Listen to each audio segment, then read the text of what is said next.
Hey everybody, Britt here with Organic Guys, and I'm with my roses today. Every year we see roses go on sale about this time in the spring. Sam's Club generally has some pretty good ones. They have the fragrant collection, which I love all of them. They smell really good.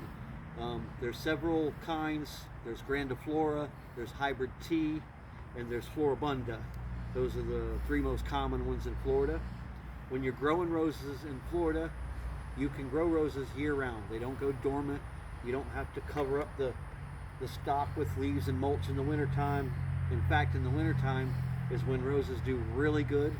They take the cold very well. They won't freeze unless it had to get down below 20 degrees, which has never happened in Florida, so we don't have to worry about that. But we take these root stocks and we plant them in 3-gallon pots. Sometimes we plant them in 5-gallon pots. Real good potting mix, and they grow super easy. You can grow roses organic. The only one that's really going to do good organic is probably the Hybrid Tea.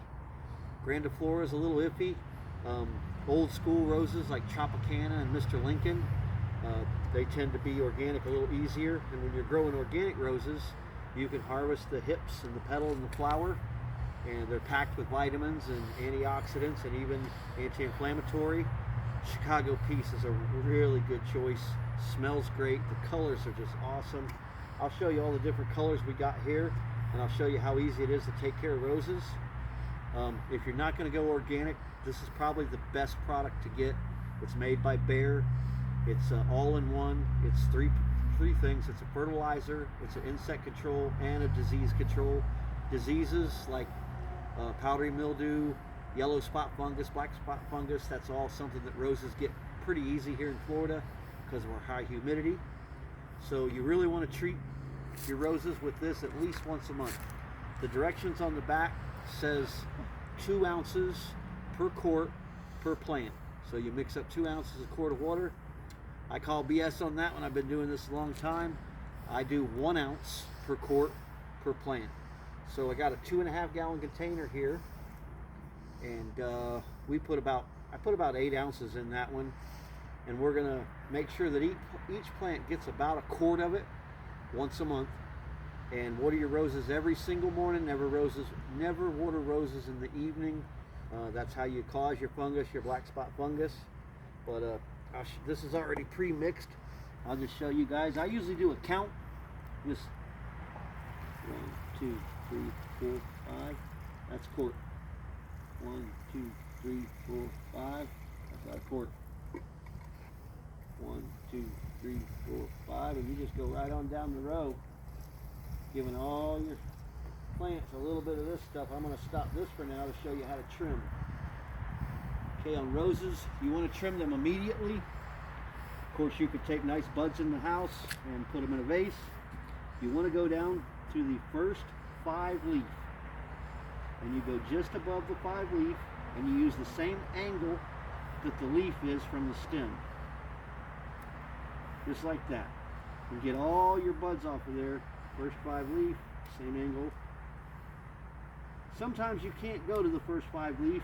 There may be pretty buds at the 3rd leaf. If that happens, go ahead and leave those pretty buds on.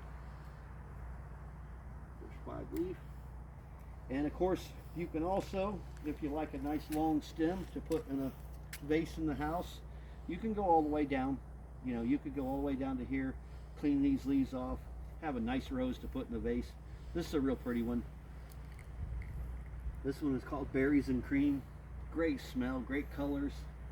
On down here, this is Mr. Lincoln. Mr. Lincoln is an old classic, really good. This one here is Midas Touch. And I can't leave these out. Here in Florida, we have 2 other types of roses. We have knockout roses and drift roses. Drift roses basically are like a hybrid of a miniature rose, and they spread across the ground. And the knockout roses are really cool because they're pretty much no maintenance. These things will, even if you don't cut the buds off, they'll keep producing new growth and more flowers. They require almost no care. They don't get fungus very easy. So it's a great rose. They don't get real big. It's kind of like a old-fashioned tea rose. They don't get them big huge blossoms. Here's one here we need to trim. Again, We'll go down to this first 5 leaf, cut it off just like that. And this type of rose here, we'll get 2 or 3, 4 or 5, even a dozen on the same little stem. And same way, go down to the first 5 leaf, and you can go further when needed, or if you want to. You want to take them in the house. You want to keep dead stuff like this off.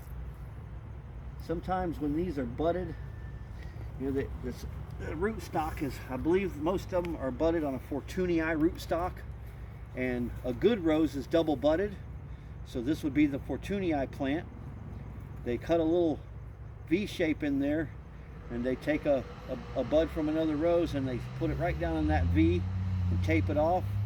They usually double bud them. They usually put one bud on this side, one bud on this side, and that's a good rose. That's what you want to look for. There's a few of them in here I'll show you in a minute, but these roses are cheaper at Sam's because they usually only have one bud. So it's kind of like a number 2 plant, you know, but I buy them because they're only $9.99. And believe it or not, if I buy them wholesale, they're $8. So I'm not saving that much to buy wholesale, although I could get number 1s that are all double budded. But a few of these are definitely double budded. Here's an example right here. You can clearly see the Fortunii rootstock. This bud here was successful. This bud was successful. And there's even a 3rd bud in this one, unless it was a double on a double.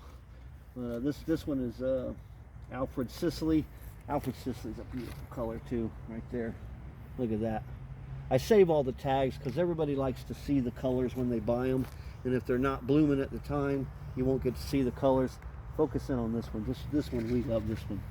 This one's called Sentimental, with scent being emphasized there. Beautiful colors. I posted one the other day of a single from this plant that was just so beautiful. Lots of cool varieties.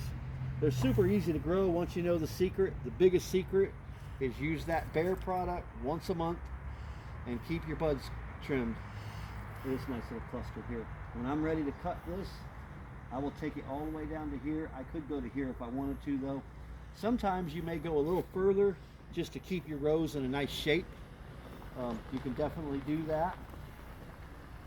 Sometimes you'll get branches like this dying off completely. That is perfectly normal. Sometimes the buds just don't take on the graft. Next year I'm probably going to order some wholesale. They love full sun. They love water every day. They don't like water on their leaves at all. They don't like dew on their leaves at all, which is why they get fungus in Florida. Super easy to grow. Keep them fed. Use the product just like I told you. You will have awesome, beautiful roses year-round in Florida. That's the coolest part. You can't do that anywhere else. I think I've told you everything I can tell you about roses. Don't forget to hit that like button so I can keep making these videos. And feel free to ask me questions in the comments if there's any question I can help you guys with.